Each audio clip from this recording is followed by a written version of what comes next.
happy day.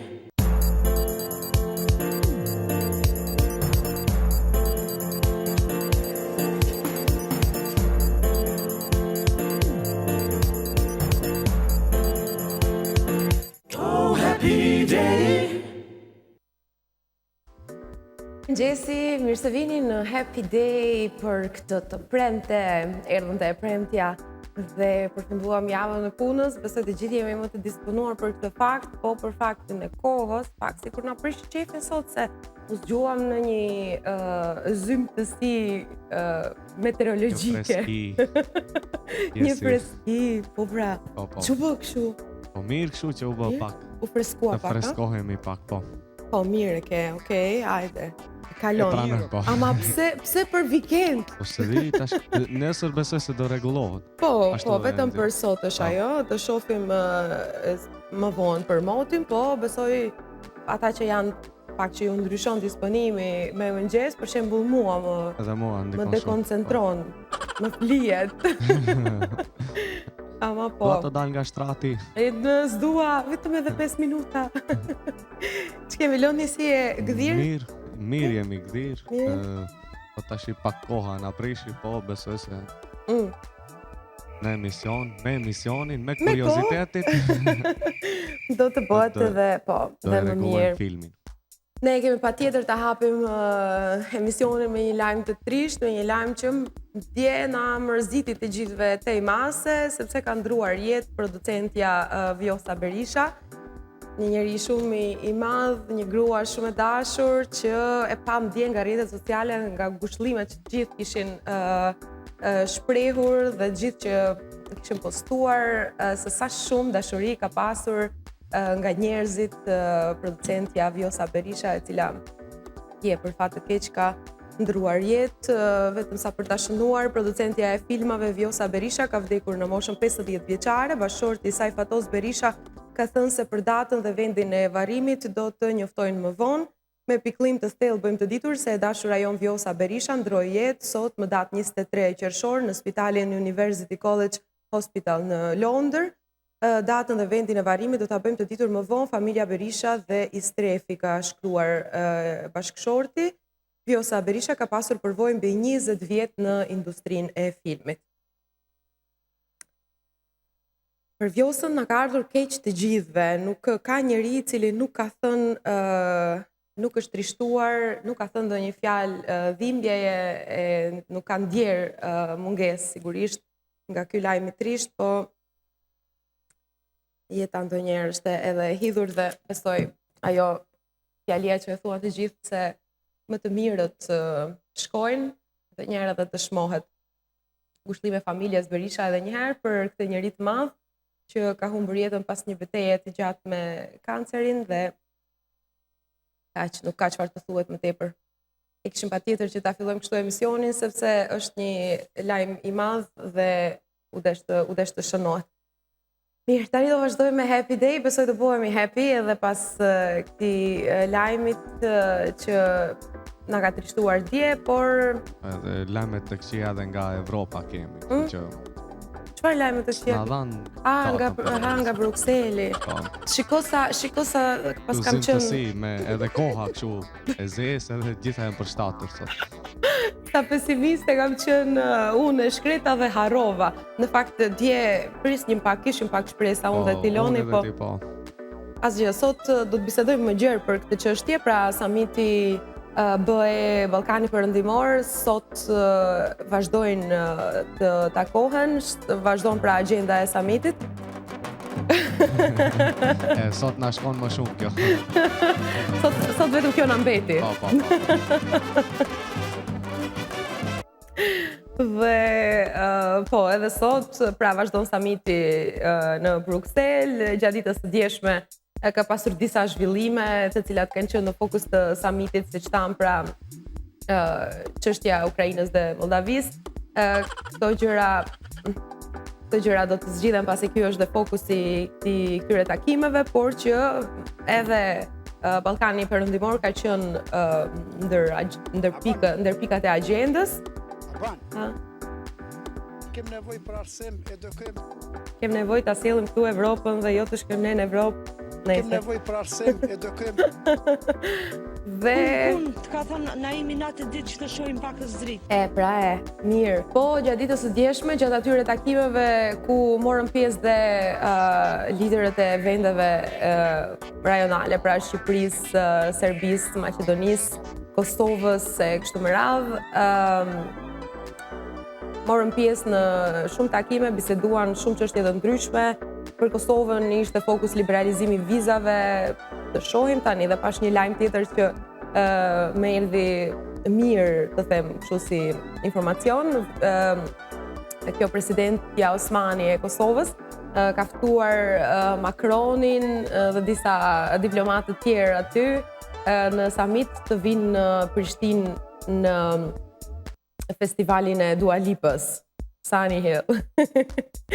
Kishte ftuar të vinë aty dhe kishte bërë sigurisht një hap përpara me këtë, të themi, afrim që ka treguar dhe besoj që edhe me pikët që merr Kosova nga ky festival i madh që organizohet aty, do të lëm përshtypje pak më të mirë përpara Evropës dhe liberalizimi i vizave për Kosovën më në fund do të bëhet, sepse kjo që po i ndodh Kosovës me premtime dhe një telefonat. mos përmbushja e premtimeve është shumë e vërtet? Po. Mirëmëngjesi.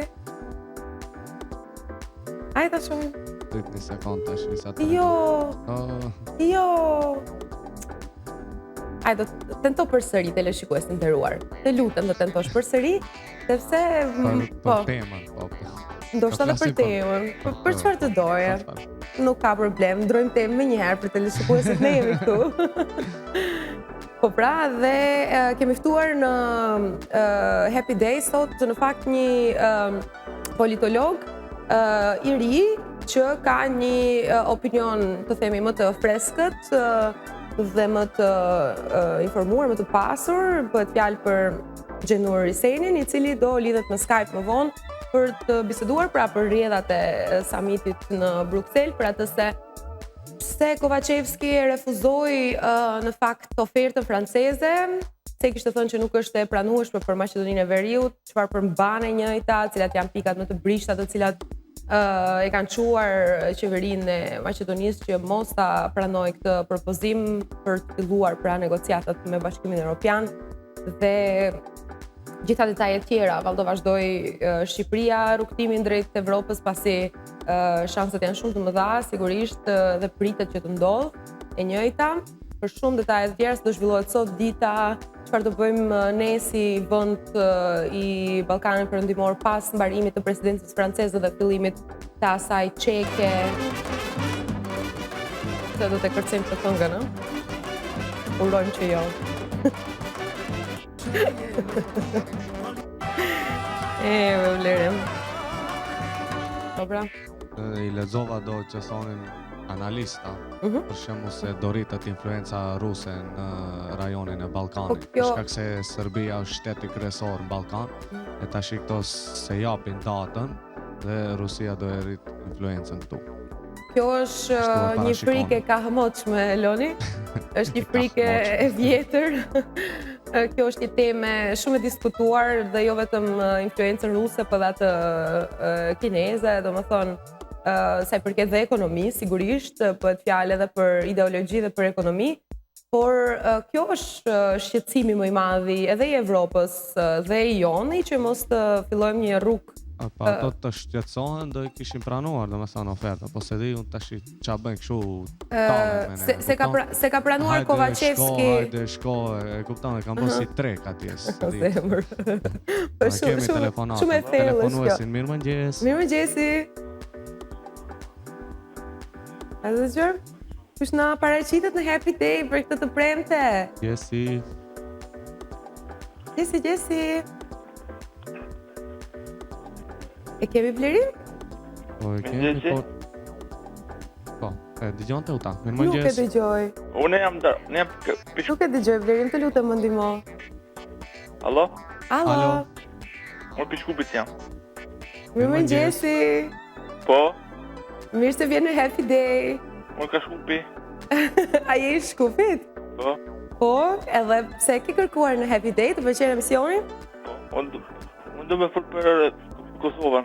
Do me folë për Kosovën? Po, Okej, urdhna? për Vjosa Osmani.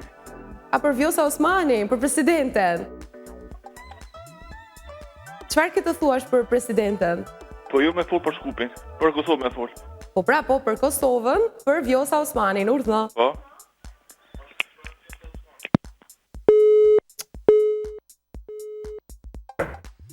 Vjosa. Shumë kisha qefta.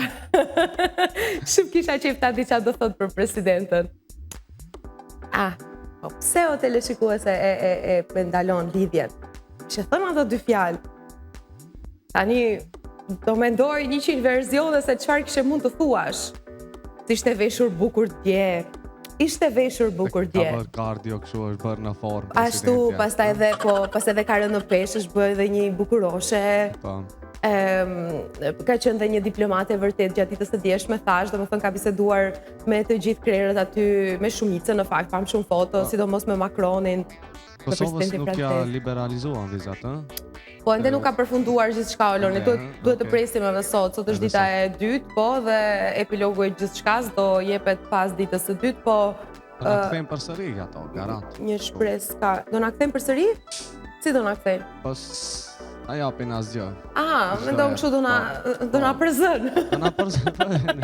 Do na përzën në thojza. Ashtu. Të shohim. Të lëm, se kemi shpresuar sa muaj. Mos bëhemi optimist unë e ti. Dhe mos bëhemi dhe pesimist më shumë. Ta mbajmë atë mesin. Të mbajmë një mesatare, mos të dëshpërojmë dhe njerëzit, sepse mjafton e gjithë atmosfera që është krijuar deri më tani, se sa shumë kemi shkuar dhe kemi ardhur në takime të tilla dhe sa shumë gjëra kanë ndodhur dhe zhvillime, është rritur dhe euroskepticizmi, edhe kjo është një çështje tjetër përveç ndikimit të shteteve si Rusia ose Kina në vendin tonë.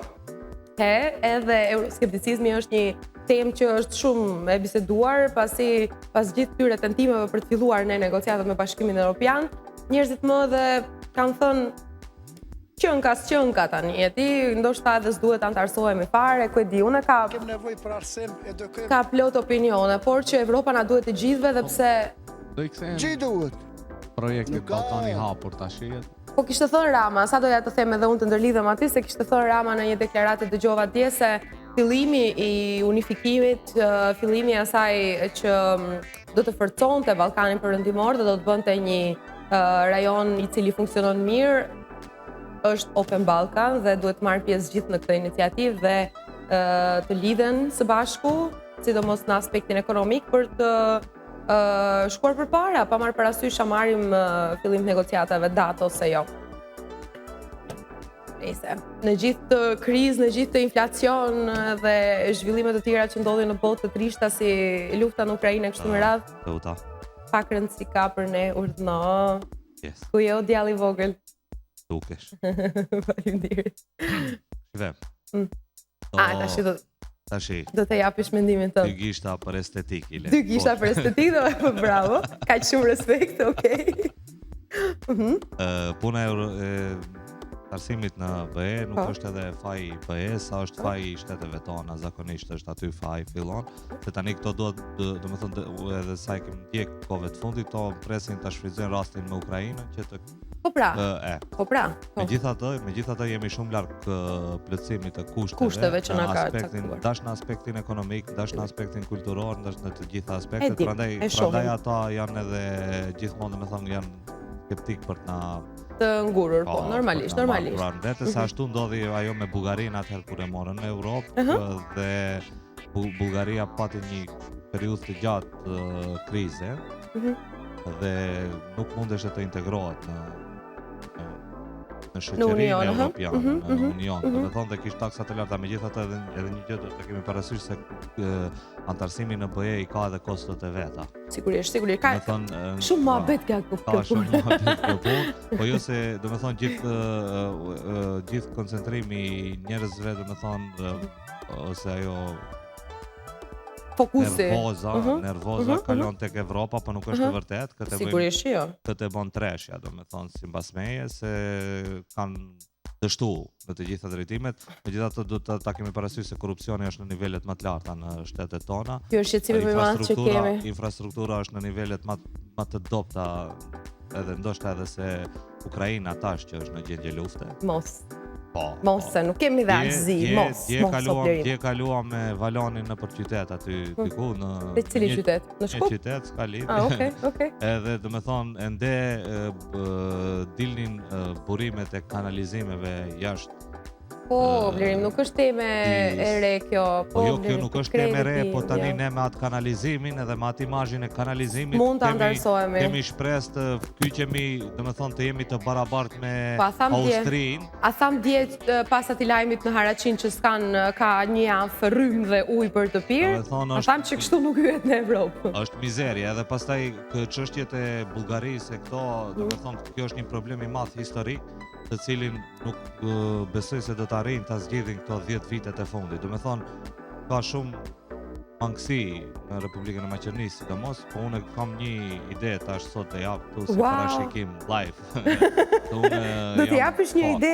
Po, jo ide, po do të jap kështu një konstatim. Një strategji, një konstatim, mirë. Do të thonë sot Shqipëria do ta merr, do të fillojë negociatat dhe Maqedonia do të ngelet aty ku ka qenë. Po mirë, kjo është opinioni shumicës, sepse edhe kështu çojnë detajet dhe faktet, kështu flasin. Thank you Blerim, thank you Loni për gjithë të opinione, i duam fort. E për një opinion kompetent i cili do të ketë sigurisht më shumë detaje dhe momente të cilat kanë ndodhur gjatë të këtij samiti, sigurisht që do të kemi Xhenur Isenin, politologun, më vonë gjatë emisionit, na ndiqni dhe për gjithë ato që ju kanë ikur gjatë ditës së djeshme, pra momentet më të rëndësishme për konkluzionet të cilat ja i tham. Dhe ne në studios sigurisht një mendim i një qytetari të thjesht siç jemi ne, çojnë ka ajo që e tham deri më tani, por thash për detaje kemi Xhenur Isenin më vonë në Happy Day.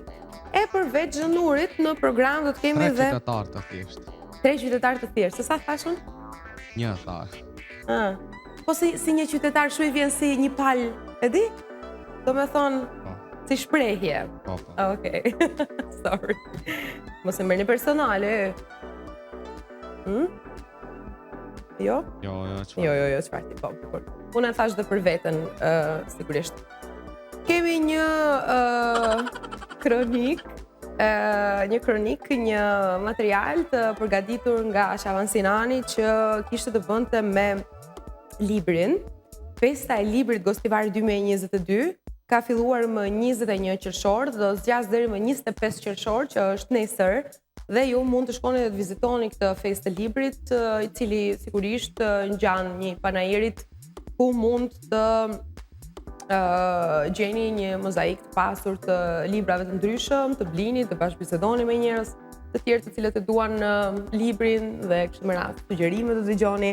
Është një atmosferë feste, siç edhe e kanë quar Festa e Librit në Gostivar. Do ta ndikim këtë materialin në pjesën e dytë të programit, dhe tjetër do të ndjekim edhe një gjë që na vjen nga Aleanca Franceze, e cila ka organizuar festivalin e muzikës ose Fête de la Musique. Nuk e di si e them frëngjisht. Kurse ka pasur emrin festivali Fête de la Musique, dhe këtu ka shkuar Zana Magji Ramadani në këtë event për të na sjellur intervista me organizatorët, me pjesëmarrësit dhe sigurisht atmosferë të kësaj mbrëmjeje të bukur që ka organizuar Aleanca Franceze, dhe besoj që kanë kaluar shumë mirë me kaq shumë aktivitete që bën Aleanca Franceze. Janë ndër organizatat më të organizuara, më aktive në vendin tonë, dhe ju urojmë shumë suksese edhe një herë edhe për këtë festival të muzikës që është bërë më 21 qershor, ku ka qenë dhe dita ndërkombëtare e muzikës dhe dita e parë e verës, për të gëzuar sa më shumë. Dhe me 21 qershorin kanë filluar sigurisht edhe shumë evente të tjera, siç është dhe festivali i njohur ti e kishte festivali emrin orë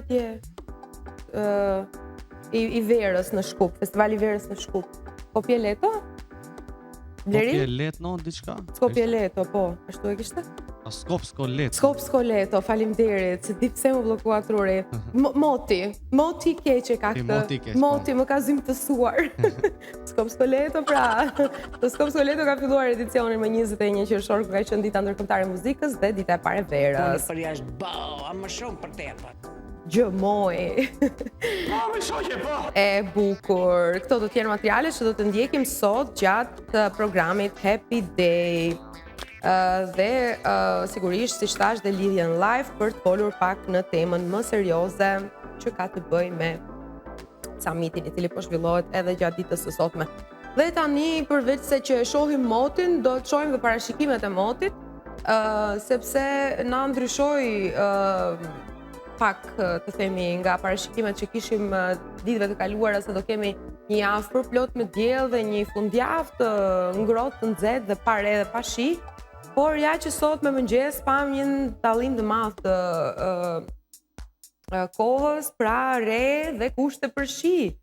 Për momentin është ora 8:20 dhe temperatura në Shkup shënon 21 gradë Celsius.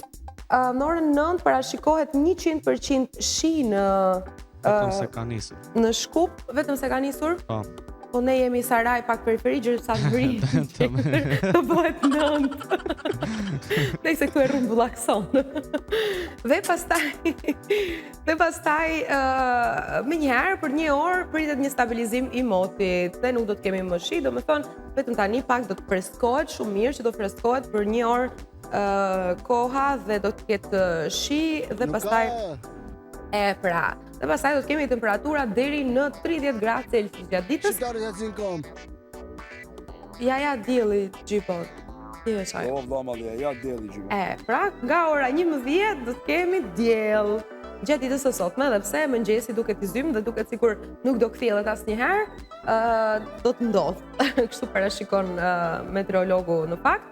Dhe nga nesër deri të mërkurën, në fakt jo, deri në fund, deri sot një javë, deri të premten e radhës kemi temperaturë të qëndrueshme me temperatura shumë të larta në fakt, që janë deri 33 gradë Celsius në parashikimin, por këto dhe ndryshojnë dhe e dini ju që për një moment mund të arri temperatura gjatë ditës kur është dhe maja e të nxehtit, deri në 38 gradë Celsius si që ishte para një 2-3 ditëve, kur me të vërtet nuk merresht as frym, po okay, shiu i sotëm, shiu i verës, mirë se ka ardhur dhe do të na freskoj do të premte. Pastaj nga nesër mund të shkoni ku të doni sepse ka filluar tani më plani për të mbaruar fundjavën dhe do ta keni dhe kohën e mirë. Bukur, çfarë ka shënuar tani kalendarin historik më 24 qershor? Do t'ju tregoj në vazhdim. Piqiret. Sot është 24 qershor, ditë e premte për neve, por cilat janë ngjarjet më të rëndësishme që kanë shënuar kalendarin historik.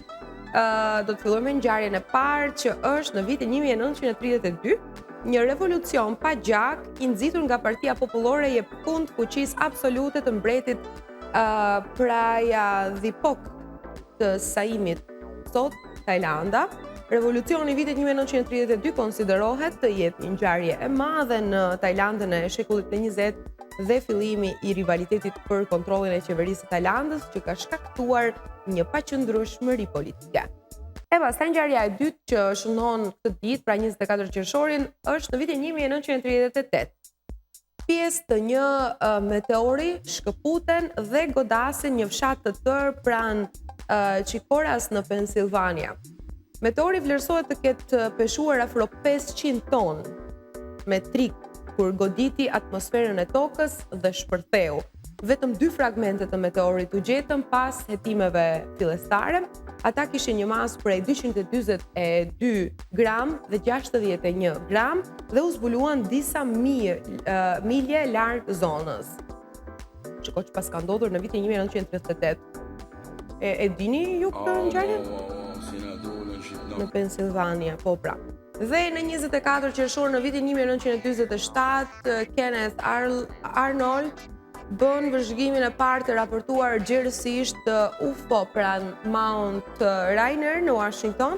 Kjo ngjarje fitoi mbarvajtjen e lajmeve në mbar vendin dhe vlerësohet se është e para e epokës moderne të vrojtimeve të UFO-ve, pra të alienëve, duke përfshirë edhe shikime të shumta të raportuara gjatë 2-3 javëve të ardhshme në Mbars Shtetet e Bashkuara të Amerikës.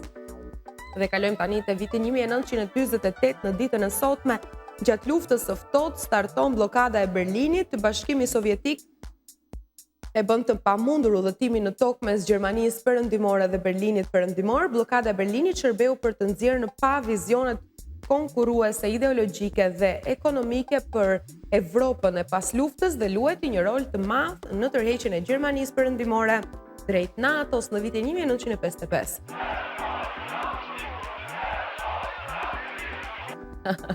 1950 në ditën e sotme, gjatë periudhës apartheid në Afrikën e Jugut, ligji i zonave të grupit është miratuar zyrtarisht duke ndarë racat në mënyrë segregative. Këto akte caktuan grupe racore në seksione të ndryshme banimi dhe biznesi në zona urbane dhe ato rurale në një sistem të apartheidit. Kjo gjë paraprakisht do të ishte institucionalizimi racor.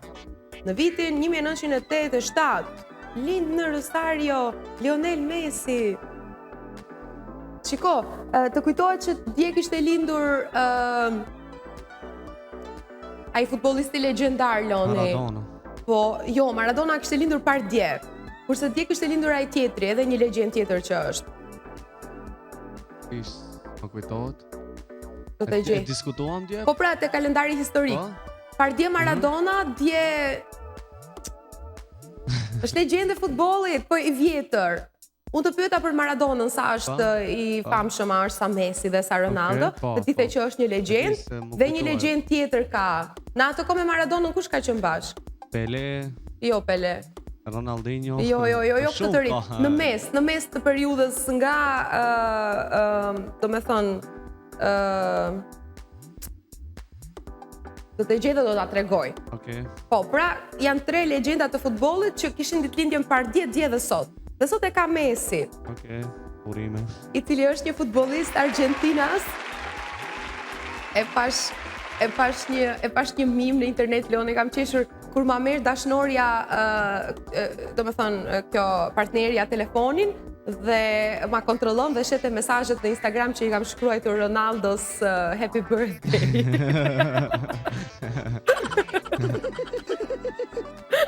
Dhe ai shikimi e di. Okej, pra, happy birthday për Messi në kësaj radhe. Ai është një futbollist Argentinas që luan si sulmues dhe kapiten tek Barcelona dhe me ekipin kombëtar të Argentinës, shpesh konsiderohet lojtari më i mirë në botë dhe vlerësohet gjërësisht si një nga lojtarët më të mëdhenj të gjitha kohrave. Messi ka fituar një rekord të 6 çmime Ballon d'Or. Ballon d'Or, po. Okej. Në vitin 2000 vdes në moshën 83 vjeçare David Tomlinson. Tomlinson ishte një aktor dhe komedian i skenës filmit të televizionit anglez. Ai mbahet mend kryesisht për rolet e tij si figura e autoritetit George Banks në Mary Poppins, magjistari mashtrues profesor Emilius Brown në Bet Knops dhe Broomsticks, dhe një antagonist Peter Thornduke në The Love Bug. Dhe në vitin 2010, në 24 qershor, pra në ditën e sotme, në Wimbledon, John Isner i Shteteve të Bashkuara mposht Nicolas Mahut të Francës në ndeshjen më të gjatë në historinë e tenisit profesional. Në total, ndeshja zgjati 11 orë e 5 minuta, loj për 3 ditë me rezultatin përfundimtar 6-4, 3-6, 6-7, 7-9, 7-6, 7-3 dhe 70-68 dhe gjithsej 183 ndeshje. Seti përfundimtar ishte më i gjatë se ndeshja e mëparshme. O zot, po pse kjo, a i dini rregullat e tenisit mund të ndodhë një zgjatje kaq e madhe? Po tash derisa ka zgjatur. Të dim, se këto shkojnë do me thonë me sete. Me sete, po, dhe nuk ka do me thonë Nëse rezultati ka qenë barazim, do shta ka shkuar edhe njëri ka fituar njëja tjetri. Edhe ja, ka zgjatur, para mendo 11 orë e 5 minuta. Dhe unë jam duke kërkuar futbollistin që s'më kujtohet, për kot nuk më kujtohet, sepse është Zinedine Zidane man. Po. Oloni. Oloni. Po shumë legjenda ka patur. E pra, Zidane kishte dje, ditëlindjen dhe sot e pas ka Messi, dhe par dje kishte Maradona. Interesant me erdhët, ashtu të bëjmë. Bukur. Ky ishte kalendari historik që ka shënuar këtë datë, pra 24 qershorin në përhistori, kishim këto ngjarje më të rëndësishme që janë shënuar dhe në vazhdim pak për të bërë atë hobin ton të përditshëm, do të lexojmë dhe horoskopin ditor për 24 qershor. Do të fillojmë me dashin, një ditë e mbushur me ngjarje. Hajde edhe një herë se lupësh. Një ditë e mbushur me ngjarje dhe me evente të ndryshme për ju të dashuruarit, çdo gjë pozitive do të ndodhë sot, kështu që mos u mërzisni, beqarët duhet të jenë të përgatitur sepse do pësojnë ndryshime të mëdha pas takimeve emocionuese që do të realizojnë, financat do të jenë nën përkujdesjen e yjeve për tashin. E për demin, ankthi dhe stresi sot do të mbizotrojnë në marrëdhënien tuaj në çift, bëni mirë të ruani qetësim pasi gjithçka është kalimtare. Beqarët do të tregohen shumë strikt në përzgjedhjen e personave që do të preferojnë të takojnë, kurse financat për demin do të vinë duke u ekuilibruar fal menaxhimit tuaj. E dim demin si është i tëri menaxhueshëm, kështu që dhe financat i ka në vit. Binjakët, çdo gjë sot do të jetë në ekuilibër si karriera juaj ashtu edhe dashuria. Wow, Vlerim. Jeni në një mendje me partnerin lidhur me një çështje zemre. Beqarët do të realizojnë plot takime emocionuese, por nuk do të jenë të vendosur për hapa të mëtejshëm. Finansat nuk do të jenë shumë të mira, kujdes me shpenzimet. Më fani së mbytesha. Gaforja, ditë e vështirë sot dhe nuk do të keni pranë asnjëriun tuaj të zemrës. Kjo gjë ju penalizon sepse gjithmonë mendimet e ftohta janë më të saktat. Çfarë kjo i gafore? Beqarët duhet të mendojnë mirë para se të hedhin hapa sepse mund të lëndojnë veten e në planin financiar parashikojnë probleme serioze. Sot gaforja nuk pas ka fare fat. Dhe Luani, dita sot me paraqitet shumë një lidhje, kurse finansat paraqiten të mira, madje mund të kryeni dhe shpenzime. Bukur. Peshorja, edhe pse sot do të zgjoheni me shumë pasiguri rreth partnerit, gjatë ditës do të shikoni se sa shpejt do të qetësohen gjërat. Beqarët do të kenë plot takime interesante, nga të cilat mund të nisin vetëm lidhje kalimtare dhe asgjë më tepër për peshoren. Finansat mundohuni t'i mbani sa më shumë nën kontroll. Kalojmë tani te akrepi. Do të merrni sot lajme të mira nga partnerit, të cilët do t'ju emocionojnë, gjithçka lidhet me planet që keni diskutuar për të ardhmen tuaj. Beqarët do të refuzojnë të gjitha ftesat që do t'i bëhen për takime, pasi nuk do ndihen gati për lidhje, kurse finansat nuk do t'jenë të mira, Plutoni do pozicionohet keq te buxheti juaj. Pun natë ditë, akrepi. Shigjetar. Ka thonë Naimi natë Po, ditë se që shojmë akrepi keq pas ka punën. Shigjetari, sot është një ditë shumë e bukur për ta shijuar me veten dhe partnerin. Do kaloni momente vërtet relaksi duke harruar për pak kohë punën. Shqyr. Beqarët nëse duan të ndryshojnë statusin duhet të pranojnë ftesa dhe të njihen me persona të ri, sigurisht. Dhe finansat paraqiten të mira. Briciapi, energjia dhe entuziazmi do t'ju shoqëroj sot gjatë gjithë ditës që ju që jeni në marrëdhënie do të përveçoni vetëm energji, do të përçoni, vetëm energji pozitive. Beqarët do mund t'ju rrëfeheni, do të keni një bisedë të gjatë edhe me partnerin, beqarët nuk do t'jenë shumë me fat në dashuri, prandaj më mirë të kalojnë kohën me shoqëri dhe me miq. Në planin financiar do t'jeni shumë me fat, ju peshqit. Bukur, ky është horoskopi ditor për këtë ditë. Nga kur në la përshtypje më shumë ti parashikimi për ditën e Gafores. Një ditë e rëndë për Gaforen sot, të gjithë ne që njohim Gaforen, ndihmojuni dhe bëjuni krah. Bëjuni krah se nuk i kam punët mirë me yjet. Sigurisht nuk i besojmë kaq shumë horoskopit sa që jemi duke thënë, po është mirë për në mëngjes të relaksohemi pak.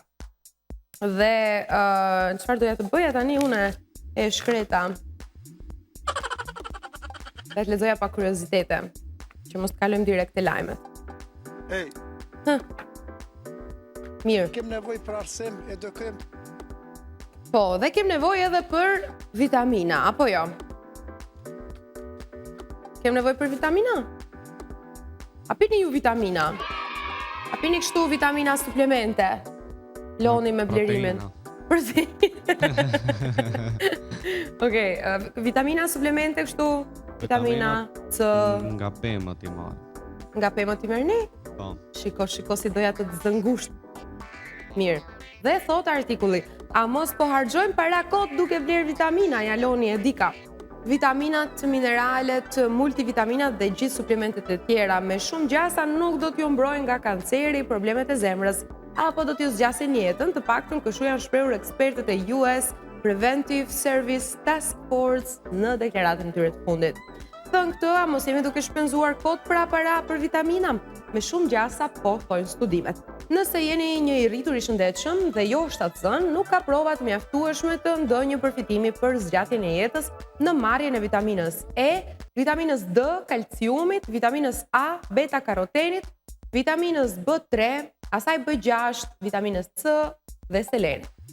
Megjithatë, ka prova të mjaftueshme që ju rekomandojmë kundër përdorimit të suplementeve beta-karoten të cilat trupi i kthen në vitamin A për të parandaluar sëmundjet kardiovaskulare ose kancerin, dhe kjo për shkak të një rreziku të mundshëm të rritjes së vdekshmërisë, problemeve kardiovaskulare dhe kancerit të mushkërive.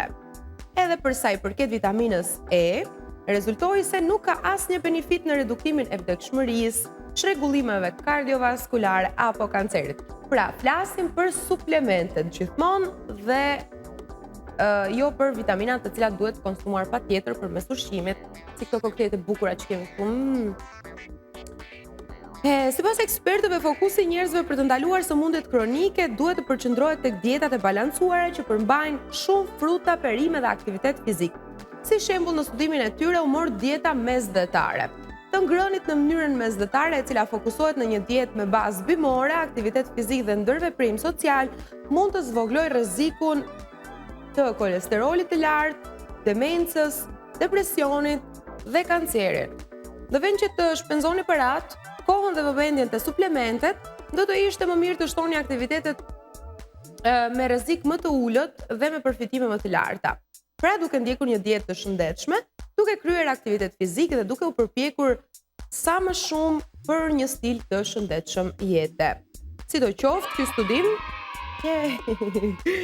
nuk hedh poshtë 100% nevojën për të përdorur vitamina të caktuara për kategori të veçanta njerëzish. Gratë shtatzën për shembull duhet të marrin çdo ditë 0.4 deri 0.8 ml acid folik për të parandaluar defekte gjatë lindjes. Gjithashtu njerëzit që për këtë arsye ose një tjetër janë të kufizuar në ushqime ose që kanë kushte të caktuara mjekësore mund të kenë nevojë të përqendrohen në shtimin e mikronutrientëve specifik në dietën e tyre. Për mua kjo ishte një lajm i keq sepse unë nuk kam një dietë balancuar dhe nuk po i kujdes shumë në ushqimin që ha. Dhe prandaj kisha menduar se mund të kompenzohem me suplemente, do me thonë me tabletat të cilat do të përmbajnë gjithë to vitaminat të cilat i përmendëm, por ja që ky studim po tregon që ne kemi harxuar për atë kohë dhe që gjithçka që konsumojmë do të duhet të ishte nga një ushqim i vërtet dhe jo nga suplementet.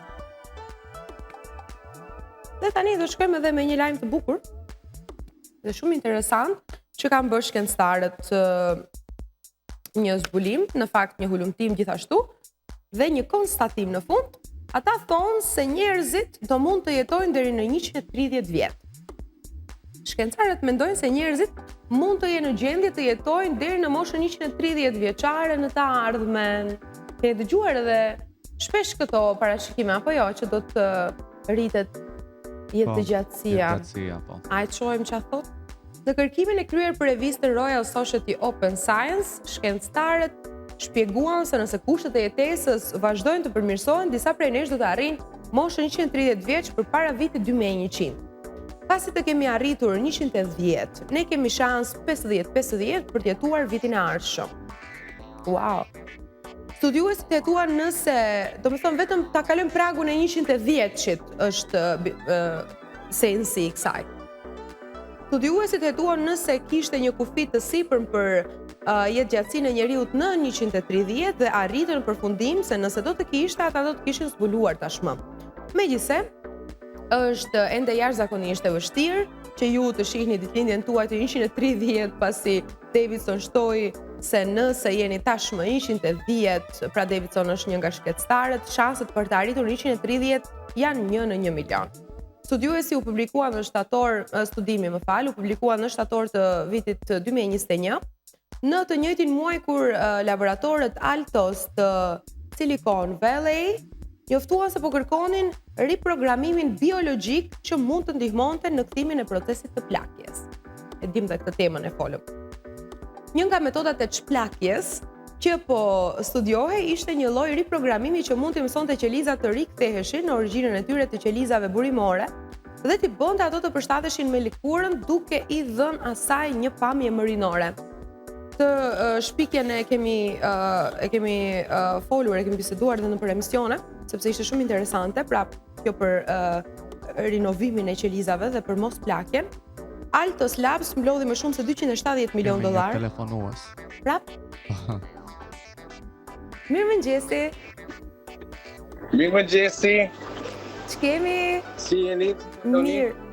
Nuk të dëgjoj, Blerin, pak rritja zërin, të lutem.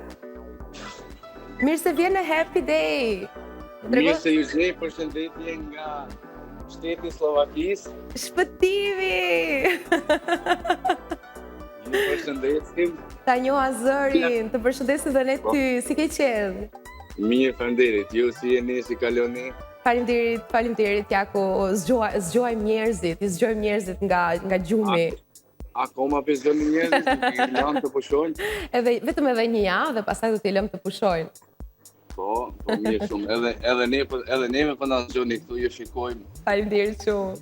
Edhe jashtë kufive të Maqedonisë. Faleminderit shumë. Ku the se je edhe një herë? Në Slovaki këtu jemi në një fshat që quhet Shtërdok në Ostrove, që i bie dikun në përkthim 4 ishujt. Kemi 4 liçene që na rrethojnë. Është një vend turistik. Akoma ashtu, Ka njerëz, më fal, po doja të ta lë fjalën ta mbarosh. Ka njerëz, kanë filluar turistët të vinë? Po ka njerëz, por akoma jo. Më ndej, pritet mas këtij muaji të fillojnë. Mas një muaj, mirë, shumë bukur. Ke njoftuar shoqëri, njerëz, ç'a ke bërë për këtë periudhën në Slovaki? Po ne vetëm kemi punuar. Vetëm keni punuar. Po natë ditë që të shohim pakës dritë. Po s'po shohim dritë, vetëm terë. Do të shohim. Kjo ishte besoj një shaka. Do të shohim. Edhe ne mirë kemi kaluar, siç thash, bëjmë emisionin e mëngjesit çdo mëngjes dhe shumë më vjen mirë që edhe nga Slovakia shpëtimi zgjohet bashkë me ne. Faleminderit, gjithashtu ju përshëndesim kolektivisht, sepse të gjithë kolegat janë nga Maqedonia. Sa bukur, përshëndesim dhe ne fort. Gjithashtu dhe pronari. Ju përshëndesim nga zemra. Ju përshëndesim dhe ne. Ju urojmë çdo të mirë. Gjithashtu shpëtim, punë të mbar zemër. Faleminderit, gjithashtu dhe juve. Ja kalofshim. Na pas ka munguar shpëtimi në fakt. Dhe ja, një telefonat e bukur nga Slovakia që të na tregoj se edhe ata zgjohen me Happy Day. Edhe atje na shohin përmes internetit. Nejse, na iku pak tema, por do të rikthehemi përsëri, pra është e qartë çfarë thot këtu ky hulumtim, por që sigurisht ende nuk është i përfunduar dhe ende nuk është i provuar, pasi duhet pritur që të kaloj viti 2100. Pas viti 2100, domethënë do të bëhet e gjithë ajo procedura që shkencëtarët presin që njerëzit të kalojnë moshën 130 vjeçare, pra Altos Labs mund të jetë potencialisht në gjendje të ofrojë të moshuarve të pasur lëkurën e të 20-tave. Arritja e pavdekshmërisë është ende e pamundur, pasi qelizat staminale plaken dhe vdesin. Kështu na trëm plakja, mua personalisht më bën më bën të ndjem çuditshëm. Fakti që do të plakemi të gjithë dhe do të duhet të jetojmë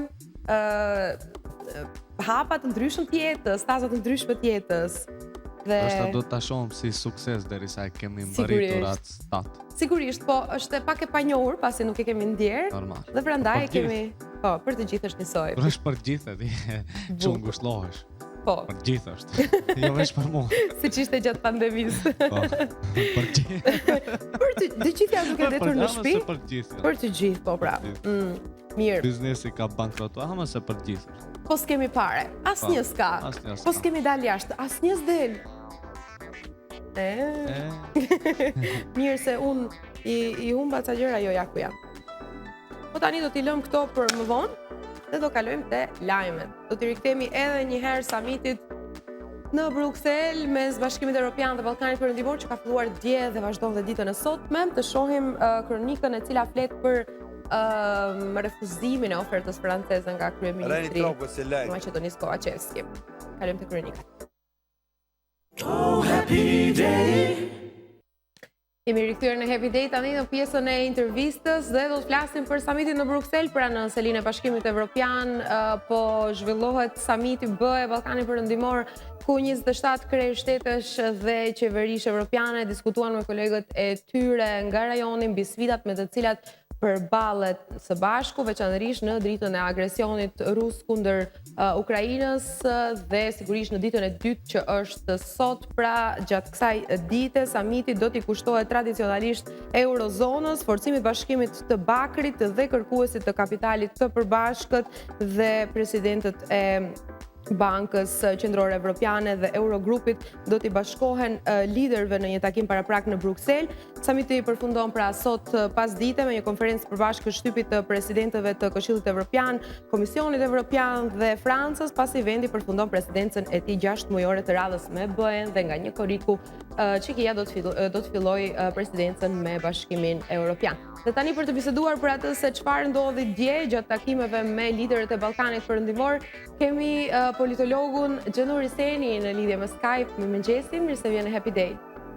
Mirëmëngjes Uza, faleminderit për ftesën.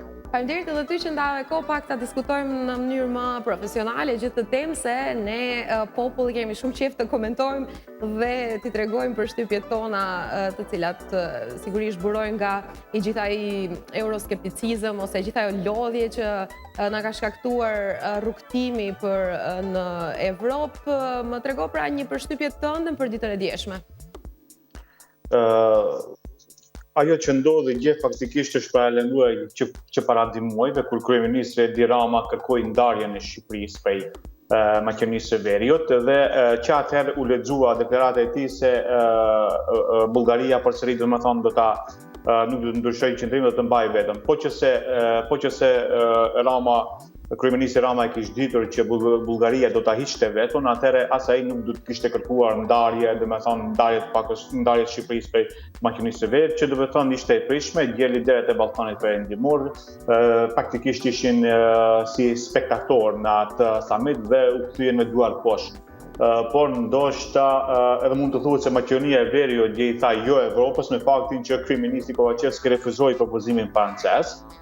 Duke pasur parasysh se me BE-n ende kryeson domethënë Franca edhe ja, por në fakt dje Evropa u tregua disi shumë më e semur se presidenti rus Putin në këto koha turbulente.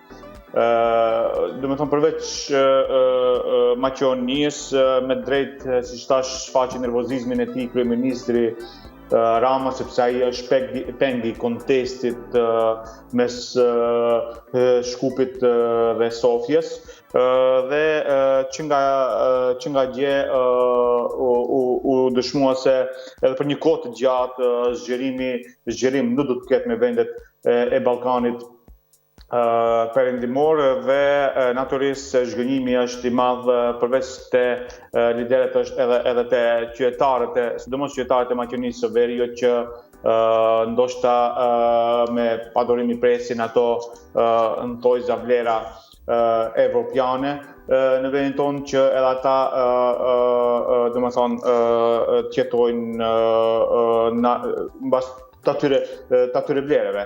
Mendoj se pas këtij samiti do të fuqizohet edhe më shumë koncepti Ballkanit të hapur, megjithse nuk është i plot si proces, sepse mendoj se në përkëmbet statusi i Kosovës, po përveç qytetarëve, domethënë të maqinisë së veriut dhe Shqipërisë, ata që më shumti kanë posuar janë qytetarët e Republikës Kosovës. Domethënë në këtë rast Kosova mbetet më izoluara nga gjithë vendet e Ballkanit Perëndimor. Tani ndoshta do të flas diçka që nuk mund bëhet, por me mos liberalizimin e vizave për qytetarët e Kosovës është momenti i fundit që politikanët e gjitha eshaloneve në Kosovë të mishërohen me qytetarët e tyre, të mos banojnë asnjë lloj privilegji sa i përket lëvizjes së lirë për aq kohë sa populli i saj mbahet në getuizim dhe izolim nga Evropa e Lirë. Megjithse takimet në Kosovë tutje do të mbahen në Kosovë, kështu praktikisht dhe me dinjitet, funksionarët e Kosovës do t'ju përgjigjeshin burokracive brukseliane që nuk ketë shekull të mbajnë një popull tërë të izoluar, të izoluar nga Evropa. Pasi jemi të Kosova, do ta lëm Maqedoninë pak anash gjënor, se do isha të fillojmë me Maqedoninë, por do vazhdojmë me Kosovën, me pam presidenten Osmani atje, me një aparencë të jashtëzakonshme, është një grua e jashtëzakonshme vërtet dhe përfaqëson me dinjitet shtetin e saj, por çfarë ndodhi? Pse kishte aq shumë optimizëm përpara se të fillonte samiti se kjo do të jetë data e liberalizimit të vizave? Ka ndodhur disa herë një paralajmërim i tillë nga Evropa se do të bëhet liberalizimi dhe kanë dhënë lajmin dhe është bërë madhja, kështu të them në gjuhën popullore, dhe në fund kur vjen puna te oficialiteti nuk ndodh një gjë e tillë. Pse kësaj radhe dhe pse presidenti serb Aleksandar Vučić ishte shprehur disa ditë më parë që është pro liberalizimit? Pse ndodh tani problemi ose ngecja e kësaj çështje? Ndoshta edhe vetë presidenti Vučić që ka thënë atë sa për sy e faqe, sepse edhe vetë ai e ka ditur që në këtë samit Ballkani Perëndimor, domethënë do të jetë në agjendë dytësore. Në agjendë parësore ishin domethënë në vënie statusit kandidat të Ukrainës. Dhe gjithë kjo është lidhur me kontestin Shkup-Sofje. Evropa dëshiron që në një pako në një samit radhës që nuk dihet kur do ndodh apo me vite, domethënë të jap dritë jeshile për gjitha proceset në vendet e Ballkanit Perëndimor, për Shkupin, për Tiranën dhe përfshirë edhe liberalizimit të vizave. Dhe për mendimin tim mund të them që edhe Kosova gjen në mënyrë indirekte ka qenë penge e Bullgarisë që është e patolerueshme. Nuk mundet një vend si Bullgaria që në mënyrë aksidentale është shkyqur në be që ndoshta krime dhe kriminalitetin vizitorin edhe më shumë se te ne, ta bllokojnë një proces tërë, domethënë bashkimit evropian. Me ngulm duhet, domethënë BE-ja intern ta ndryshon procesin e vendimarrjes. Nuk mundet një vend si Bullgaria që nuk ka fare as pesh ekonomike, vendimet i marrë, domethënë pesha e saj të jetë në nivel të njëjtë me Francën apo me Gjermaninë apo kujdise çfarë. Edhe këtu ishte edhe problemi, këtë gjë e kanë ditur edhe liderët e Ballkanit Perëndimor edhe para samitit, absolutisht. Në çfarë mënyre ke fjalën të ndryshohet vendimarrja e Evropës sa i përket këtij problemi? Domethënë mos ketë një votim veto, të rriqet vetoja brenda bashkimit evropian dhe vendimet të mirën domethënë me shumicë. Edhe jo një shtet domethënë të bllokojë një proces të tillë. 26 vende të tjera, jo vot unanimiteti. Mendon se këtë vazhdimin e qëndrimit të vetos gjithashtu e ka kontribuar edhe rrëzimi i qeverisë bullgare që ndodhi pardje? Nuk mendoj se ka ndonjë ndikim të madh, pjesërisht por jo edhe atë, sepse ky qëndrim ishte edhe para rrëzimit, domethënë qeverisë qeverisë të kryeministit Kirit Petkov dhe pikërisht për këtë Evropa dje është dashur të qelë sytë, sepse nëse parashojmë pyetjen se kush e ka rrëzuar kryeministrin Petkov, kryeministrin më pro-amerikan dhe pro-perëndimor, nuk diskutohet, e kanë rrëzuar disa eksponent të afërt me Putin, siç është presidenti Radev apo edhe ish-kryeministri Bojko Borisov. Dhe kjo është dashur të krijojë një farë vetëdijsimi me nebes, por ja që nuk ndodhe dhe tani parashtrohet pyetja edhe konkretisht edhe në Shkup. A do të ketë përsëri vullnet për të kryer reforma? Absolutisht jo. Shkupi do të ngecë edhe në reforma si rezultati i vendimeve të djeshme, nuk do të bëhet reforma në drejtsinë gjithësor si kusht për marrjen e datës negociatave, sepse edhe po t'i bëjnë nuk do të marrin datën. Në fakt edhe nuk është bërë në këtë drejtim, ku më ditë se çfarë, por tani nuk do të bëhet fare hiç. Të qytetarët, si thash më herët, do të fillojë edhe më shumë mosbesimi ndaj Evropës, sepse qytetarët në fakt bota jashtme është shumë e bukur, por qytetarët duan edhe bota e tyre e brendshme të jetë shumë e bukur. Flas për botën e tyre të brendshme, flas për përditshmërinë e tyre.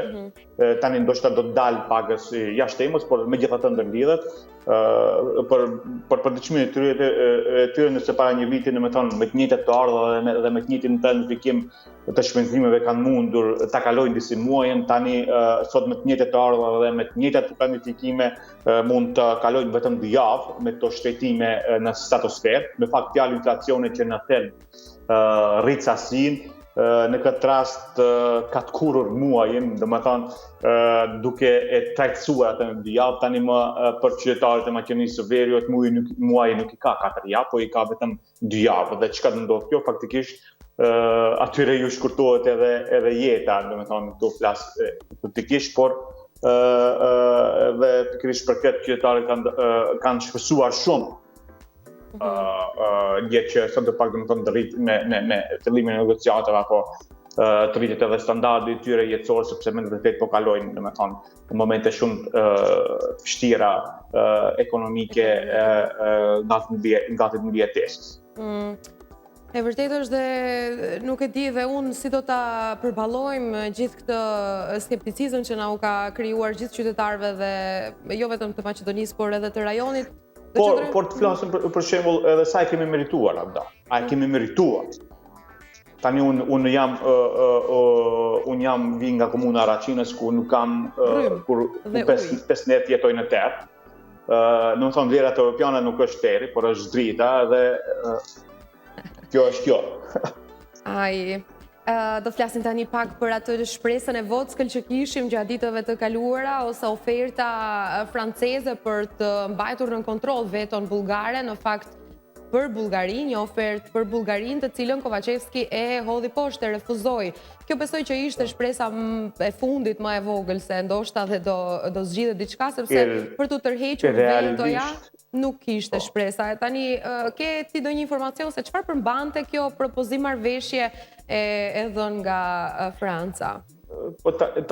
Tani djeshte se një vend antare e Bashkimit Evropian më shumë do të anon nga një vend antar tjetër i Bashkimit Evropian sesa nga një vend aspirant. Ajo është, domethënë, mos e ditur dhe në atë propozim francez më shumë favorizoheshin interesat bullgare sa ato maqedonese dhe Shkupi vazhdimisht ka shpresuar edhe faktikisht ndoshta edhe është lutur që Parlamenti bullgar ta refuzon atë propozim francez që presioni të bie mbi Sofjen. Po ja që Parlamenti bullgar e miratoi atë propozim francez dhe tani presioni është ne. Absolutisht, por dje refuzoi kryeministri Kovacevski dhe tani edhe më shumë do të përballet me presion si nga jashtë, po ashtu edhe nga brenda. Ndoshta mund të them se po që se kishte pranuar ndonjë atë propozim të tillë, se Kovacevski ishte edhe detyruar ta refuzon, sepse mbarek edhe mbi jetesa e qeverisë së tij, vetëm patën paralajmërimin nga 3-4 partitë vogla se do ta lëshonin shumicën parlamentare dhe Kovacevski ndoshta do ta kishte fatin të homologut të tij deri djeshëm Kirill Petkov. Por përpjekjet edhe pse do të vazhdojnë dje paralajmëroi edhe presidenti Macron, por nuk besoj se do të kenë ndonjë rezultat të pritshëm, sot samiti përfundon. Agjenda për Ballkanin faktikisht vetëm ka përfunduar gjë, se sot janë në agjendë kryesisht diçka tjetër që përmendet edhe ju në fillim, po. Kështu që Kaq shpresa nga ky samit. Ajo që tren më shumë, domethënë këtu flasim edhe për këtë propozimin e presidentit Macron për bashkësinë e re politike. Kjo është praktikisht ta kyç vendet e Ballkanit perëndimor në Evropë, por jo në ligën e parë, në ligën e dytë. Dhe kjo tregon që BE-ja njerë nuk e ka ndërmend zgjedhime dhe ajo që tren më shumë është edhe ky propozim mund të quhet ndryshe edhe një ndërtim korridorit pritjes për këto vende paraderës e Evropës. Faktikisht qytetarët në vend se t'i thojnë mirdita Evropë, do të thonë lam të mirë Evropë. Fatkeqësisht, me të vërtetë na ka zënë një me pesimizëm në fakt me këtë përfundimin e këtij samitit. Njëjta gjë ndodhe në Shqipëri, në fakt ku dëgjuam plot deklarata nga Kryeministri Edi Rama, i cili gjithashtu merrte pjesë në samit. Ai thotë është turp që një vend i NATO-s, Bullgaria, kidnapon 2 vende të tjera të NATO-s, Shqipërinë dhe Maqedoninë e Veriut, në mes të një lufte të nxehtë në Evropë, me 26 vende të tjera që rrin pa lëvizur duke treguar një pafuqi të frikshme. Thot ai, e tani çfarë ndodh me Shqipërinë pasi flitet sigurisht edhe për ndarjen e rrugëve mes neve dhe Shqipërisë. Po pikërisht për këtë, edhe pse thash në fillim, kryeministri Rama e ka ditur në gjithë epilogun që çfarë do të ndodhë. Dje para 2 muajve kur ka kërkuar ndarje. Ai është pengi kontestit ton dhe ishte me drejt gjithë nervozizmi i tij që e shfaqi. Gjë ndoshta tani mes qytetarëve të Maqedonas, ne kryeministri Rama është një hero sepse gjithat ndërtja ka thënë në sytë e Evropës, gjë që kryeministri Kovacevski ishte pak më i moderuar se sa kryeministri Edi Rama, që kishte absolutisht shumë drejt, tash edhe një herë, domethënë nuk përbën ndonjë vlerë evropiane, edhe pse është Bullgaria në Evropë, nuk ka asnjë farë dallimi nga, si them, ballkanizmi ku jetojmë gjithë ne, edhe tani Bullgaria vendos për fatin e Evropës që është ndoshta edhe çesharake. Cili është fati i Shqipërisë atëherë, Xhenur? Do vazhdojnë të presin dhe Shqipëria bashkë me ne?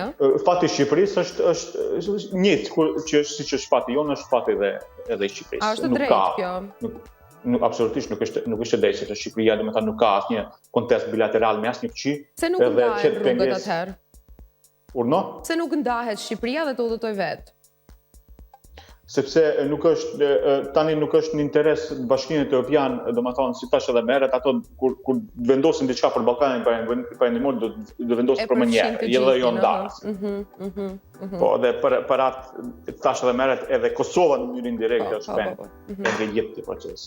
A mendon se pas këtij samiti do ketë më shumë presion Bullgaria ose dhe Komisioni Evropian dhe Bashkimi Evropian dhe do të vendosin të kundërtën asaj që tani Bullgaria do të përballet me probleme tjera të mbrëmshme, siç është formimi i qeverisë, po ndoshta edhe mund të shkojë edhe në zgjedhje parakohshme, kështu që nuk mendoj se do të ketë presion tani ndaj palës bullgare përkundër deklarimit të presidentit Macron. Po të kishte në fakt ai gjithaj presion që ishte kushtimisht në presion, që ishte kohë të kaluar, gjë rezultoi pa rezultat. Kështu që edhe këtu jam skeptik për vetë se neve na mbetet si tash do të fuqizohet ndoshta Ballkani i hapur që unë jam, domethënë nuk e mbështes se jam skeptik ndaj kësaj nisme, duhet të forcohen aleancat me Shtetet e Bashkuara të Amerikës në të ardhmen edhe më shumë, sepse Evropa përveç se po na ndërton korridore të pritjes, asgjë më shumë nuk po bën në Ballkanin. Dhe ne duhet të gjejmë një rrugë alternative, ke fjalën. Po. E çfarë nëse vjen ndikimi rus, ajo frika më e madhe që ne kemi këtu në vend? Po, pikërisht për këtë Evropa djes dashur të jetë siç vetëm duhet të merr parasysh faktin se kush e ka rrëzuar qeverinë e Petkov, edhe në fakt edhe te ne, se te ne kemi rryma rusiane, siç është partia e majta që gjatë të ardhshme do të ketë edhe rritje, trupit votues, është dashur vendimet të merë më me racionalitet, nuk po them me emocionalitet, po më me racionalitet. Racionaliteti do të ishte që të jepeshin, data, por edhe liberalizimin e vizave të Kosovës që është më së merituar. Dhe ne të tre palët, të themi, u kthyem në shtëpi me duar bosh, por çfarë... Ishin spektator, thjesht spektator në Bruksel. Ashtu e peti, gjithë samitin? Po, absolutisht po. Dhe tani Franca përfundon presidencën, po, dhe fillon Çekia, çfarë do të thonë kjo për ne? Një korridor tjetër. Po, pasi që Franca që është një shtet shumë më ndikim, se Çekia nuk arriti, do të thonë me Çekin do të rritet edhe 2 fish më shumë, do të thonë ai skepticizëm që ka qenë deri tash. Unë nuk pres diçka deri fund vitit në këtë aspekt. Okej, atëherë do folim pak për fokusin, nëse nuk të pengon për fokusin e samitit që ishte Ukraina dhe Moldavia, çfarë ndodhi me këto dy shtete? Unë mendoj se lufta apo agresioni rus që është duke ndodhur në Ukrainë ka ndikuar që Bashkimi Evropian të merr vendim për Ukrainën, ndoshta vendim të detyruar, se po që se mos kishte ndodhur ky agresion rus, Ukraina as që do të ishte në agjendë të merret, domethënë, atë status të kandidatit, por edhe Moldavia. Po edhe pse kanë status të kandidatit, në periudha kohore për antarësim plot nuk dihet se kur të ndodhë, megjithëse presidenti Zelenski e quajti si vendim historik, por përveç kësaj më e rëndësishme ishte ndarja e mjeteve për Ukrainën, për ndërtimin e Ukrainës. Me sa e di, u nda në afër 10 miliardë euro apo nënt, nuk jam i sigurt, por kjo është më e rëndësishme se ajo. Me thonë tregoj një solidaritet themi ndaj popullit ukrainës. Në ditën e sotme, tham, do të jetë në fokus ekonomia. Çfarë mendon se do merret aty si vendim? Sigurisht në gjithë të atmosferë që jemi tani në krizë të plot nga gjitha sferat dhe në një inflacion të papar, mendon se do të ketë ndonjë vendim që do të na lehtësonte pak këtë periudhë? Ndoshta si kompensim të asaj që ndodhe, domethënë na ndihmoj me ndonjë pako apo mjeta financiare që do të destinoheshin për Ballkanin Perëndimor, për të ulur sadopak, domethënë këtë krizë ekonomike, do të ishte në një vendim edhe i pritshëm, që uroj tjetë ashtu, por edhe po të mos jepeshin një vendim tillë nuk do të më habiste fare, sepse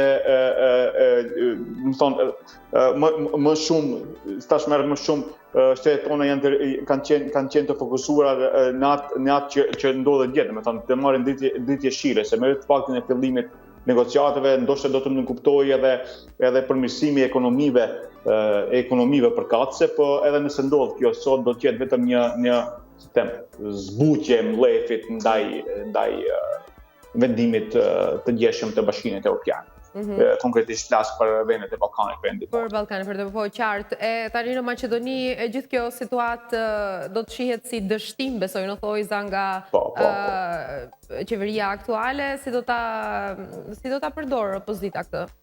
Opozita këtë do ta përdorë dhe ndoshta edhe me drejt, sepse në agjendë numër 1 të kësaj qeverie kanë qenë eurointegrimet dhe konkretisht kanë të shtuar me fajin e tyre apo pa fajin e tyre, dhe me këtë nga sot do të rriten edhe më shumë apetitet e opozitës si maqedonese po asaj shqiptare që kërkojnë zgjedhjet parakohshme parlamentare, megjithse unë mendoj se qeveria me gjithë forcat e tyre do të mundohet që ato zgjedhje të mos bëhen, sepse ata vetë dinë, sidomos LSDM-ja që po që se bëhen zgjedhjet do të humbin bindshëm zgjedhjet parlamentare, ndërsa njëjtë ndodh edhe me BDI-n, ndoshta edhe ajo do interesohet më të kesh zgjedhje, sepse tani BDI-ja asnjëherë nuk ka pas fuqi politike më të madhe se sa tani që e ka në këtë qeveri, ndoshta BDI prapë do të mund të ofendon në taborin shqiptarëve të jetë prapë pjesë e qeverisë tashme, por jo me këtë fuqi politike që e ka tani, domethënë do të me fuqi politike pak më të zhvilluar apo më të ulët. Qartë, Gjenur, faleminderit shumë që u zgjove herët për ne dhe uroj që të ishte kënaqësi.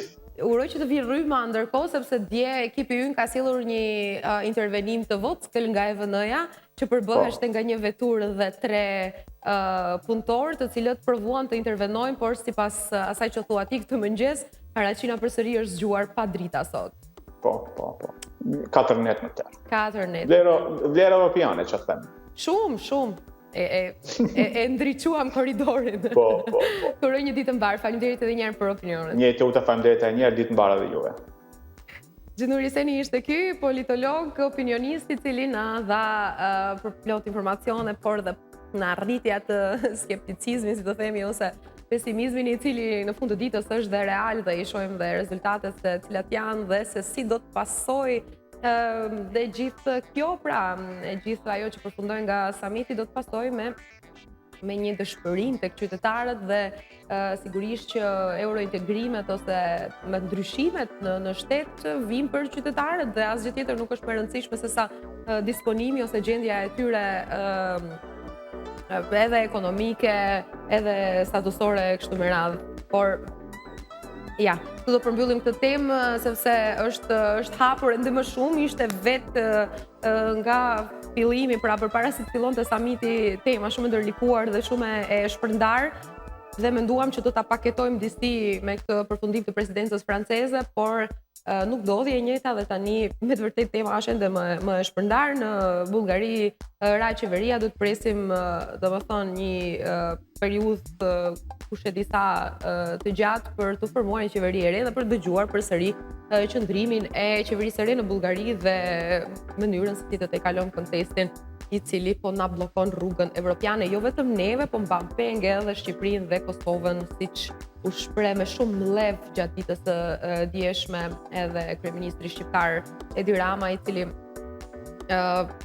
shteti shqiptar pra kishte shumë shpresa që do të fillojë negociatat pasi nuk kanë asnjë ngecje teknike e cila ju apengon këtë, por për shkak të vetos bullgare, pra gjithë Ballkani Perëndimor tani është një pengi i kësaj vetoje dhe nuk mund të fillojë negociatat me Evropën, pasi siç tha dhe Gjenuri, Evropa është interesuar të integrojë gjithë Ballkani Perëndimor dhe jo vetëm një shtet ose një nga një, pra të zgjatë këtë procedura. Okej, do kalojmë tani te një fest. Se ne këtë ditë, ne jetim të festojmë dhe çfarë ndodh me ne. Shaka, sigurisht, të që paralajmëruam në mëngjes, do ta ndjekim tani një material nga Gostivari që ka ndodhur një event i bukur që quheshte Festa e Librit Gostivari 2022, pra në organizimin nga Lidhja Shqiptare në Botë Kuvendi për Maqedoninë e Veriut dhe Qendra Mozaik në Gostivar. Nga data 21 deri më 25 qershor mbahet manifestimi kulturor Festa e Librit Gostivari 2022, ku marrin pjesë disa shtëpi botuese nga Shqipëria, Kosova dhe vendi ynë. Krahas panairit të librit, aty në freskinë e Vardarit në Gostivar, u shpalosën edhe krijimtarit letrare të shumë emrave. Do ta ndjekim tani materialin e përgatitur. Oh, happy day.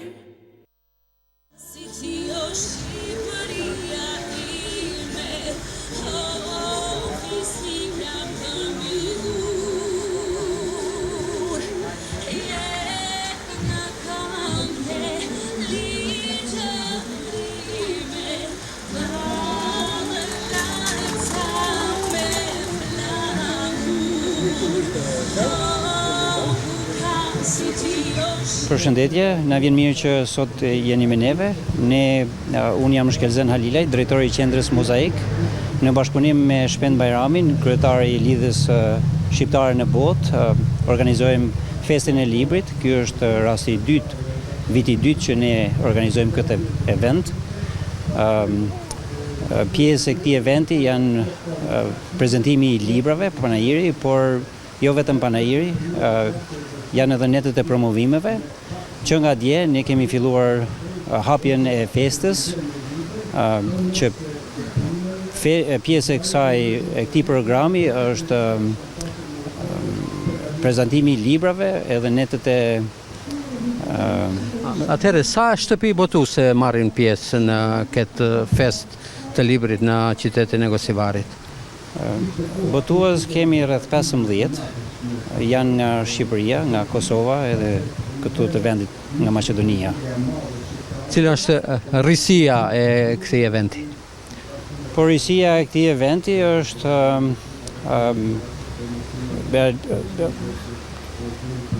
kjo koha që na bashkon rreth librit, por jo vetëm rreth librit, është edhe koha kur ne ndëgjojmë nga krijues të ndryshëm, nga poezia, nga biografi të ndryshme, nga historia, edhe jemi jo vetëm pranë librit, por jemi edhe pranë krijuesit. Në këtë mënyrë ne në fakt dëshira jonë është që të nxisim krijimtari të re nga gjeneratat e reja, po edhe nga të vjetrit, po edhe duke i nxjerrë në pa krijues që ndoshta shumë njerëz nuk dinë për.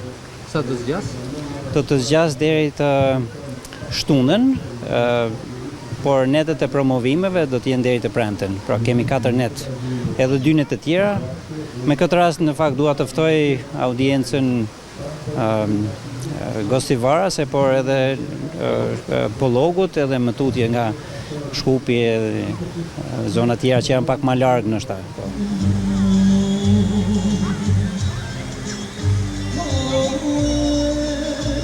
Në kuadër të panajirit të librit, si që kanë titulluar Festa e Librit, një traditë që tani më po zhvillohet ka disa vite në qytetin e Gosivarit, një traditë shumë e bukur, ambient i bukur, libra shumë. Ne sot jemi në kuadër të shoqatës së shkrimtarëve ONU këtu, me ftesë të organizatorëve, ku do të bëhet edhe promovimi i opusit letrar të autorës Sadia Aliti, një heritevantare e kryesisë së shoqatës së shkrimtarëve ONU Tetov. Çka pat të veçantë në këtë panajir? Përveç natyrës së bukur, sigurisht pam një laramani të shumë të librave. Lexuesi mund të gjejë tituj të ndryshëm, libra që e interesojnë. Më pëlqejti mua them të drejtën shumë, edhe kështu natyra piktoreske me lumin, edhe parku shumë i bukur këtu, në qytetin e Gosivarit, në natyrë, po, më pëlqeu shumë. Diçka që ne në Tetov nuk e kemi në këtë mënyrë.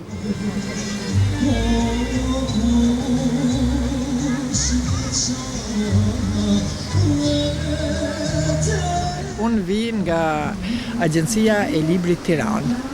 Vi me rreth 200 tituj librash. Ne jemi agjenci, kemi të përmbledhur nga gjitha fushat.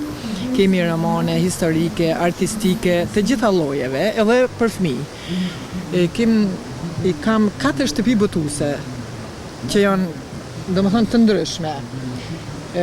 Ne kemi orë në panajirin e Gosivarit, në radhë të parë i falenderoj organizatorat që kanë bërë një organizim shumë të mirë në lidhje me librin, që janë, domethënë, kemi falas, e kemi stendat që janë vendin, e kemi edhe hotelin, domethënë, e kemi një prioritet, edhe janë të interesuar, populli Gosivarit janë goxha të interesuar për libra, nuk ka që lexojnë.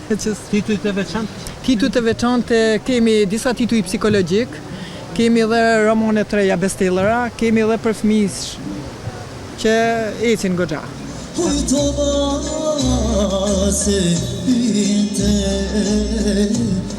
Në natën e dytë, në kuadër të panajirit të librit këtu në Gosivar të titulluar Festa e Librit, që që vërtet është një fest ku në forma të ndryshme ka aktivitete të ndryshme krahas stendave të ekspozuara të botimeve më të reja të shtëpive botuese nga gjithë hapësirat shqiptare. Në pjesën tjetër në teatrin e hapur këtu në Gostivar po bëhet edhe prezantimi dhe promovimi i poetëve, shkrimtarëve dhe emrave të njohur të letërsisë shqipe. Një falënderim të veçantë për organizatorët që e pan të arsyeshme që sonte në natën e dytë në kuadër të këtij aktiviteti të bëjnë promovimin e veprimtarisë sime letrare të titulluar Portret letrar, ku do të prezantohen disa vlerësime në përgjithësi për titujt e mi të botuar që arrin numrin e 20 librave të botuar dhe sigurisht që do të jenë të shoqëruara edhe me recitime nga aktor profesionistë të shoqëruar në tingujt e muzikës së bukur shqipe dhe një falënderim i veçantë edhe për të gjithë gostivarasit të cilët janë pjesë e këtij aktiviteti duke përcjellur këtë manifestim. Edhe një pyetje, për herë të parë paneri i librit mbahet në hapësirë të hapur. Këtë vit është hera e dytë që bëhet ky aktivitet. Unë që paraqitem këtu në Gostivar në aktivitete të ndryshme, përsëri për mua është hera e dytë, po në këtë performancë të sonshme është hera e parë me një aktivitet pasi ne kemi ardhur si kryesi e shoqatës së shkrimtarëve ONEUM, ku edhe antarët e kryesisë, emra të njohur të kritikës letrare dhe emra të njohur të letërsisë dhe të bëjnë portretizimin e veprimtarisë sime letrare. Përshëndetje Klan Maqedonia, faleminderit që jeni gjithmonë mbështetës të çdo eventi. Unë desha të theksoj se më vjen shumë mirë që jam sot pjesë e këtij panajiri të librit, edicioni i dytë në Gostivar që organizohet në këtë formë, jashtë edhe me këtë pamje kaq të bukur. Jam shumë krenare që isha pjesë dhe këndoj disa këngë sot këtu në këtë panajir. Edhe i ftoj të gjithë njerëzit ta vizitojnë, posaçërisht Gostivarit edhe rrethinës, që të shohin libra sa më shumë, të blejnë libra, të shqyrtojnë, sepse kemi nevojë për lexime dhe për libra. Kështu që më vjen shumë mirë që organizohen evente të tilla kaq të rëndësishme për vendin tonë dhe për kulturën në përgjithësi shqiptare. Po, pikërisht, në natyrë të hapur që është speciale e këtij panajiri të kësaj vjeçë.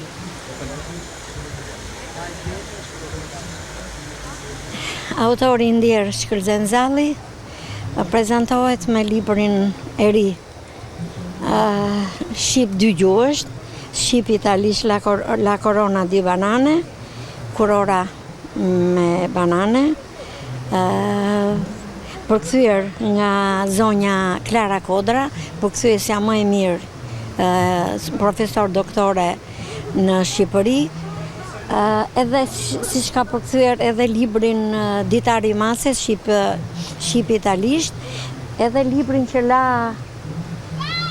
la në makinën e shkrimit, se Shkëllxeni shkruante në makinë, nuk i kishte besim kompjuterit, pati nis librin për eposin e kreshnikëve, kujtime në tregime, po vetëm një arriti të shkruaj për kreshnikët. Shkëllxeni është fituesi i çmimit mbas ndarjes nga jeta nga Ministria e Kulturës në 2019, fituesi i çmimit në letërsinë për fëmijë. Po ashtu në 2018 me librin e famshëm Gjergj Gjetakon Skënderbeun, është poema më e mirë e vitit në 550 vjetorin e Skënderbeut dhe i doli nominuar nga Ministria e Kulturës. Sa jeni të kënaqur me vizitën e qytetarëve? Jam shumë e kënaqur, është një ambient i mrekullueshëm, është amfiteatri, është një bukuri e madhe, ambienti, lumi Vardarit, edhe njerëzit e duan shumë librin. Unë në Tetov kam shkuar pothuajse çdo vit. Tetova është jashtë mase e interesuar për librin shqip. Më vjen keq që Ulqini nuk është fare interesuar për librin shqip. Edhe Gostivari po ashtu e shoh me dashuri, ka prindër që në Durrës më kanë bler librat e Shkëllxen Zallit dhe vijnë me dashuri prap më kanë bler 2-3 prindër më kanë bler librat e Bashortit. Faleminderit. Faleminderit juve. Do kisha dhe një, falenderoj grupin organizatorët e këtij panajiri, një eventi shumë të bukur, është e lidhur arti, kultura me folklorin, me studiusit, u bën promovime Migena Arlati bëri promovimin e librit, sot po zhvillohet një promovim tjetër, janë zbashkuar bukuria e artit.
Shqiptar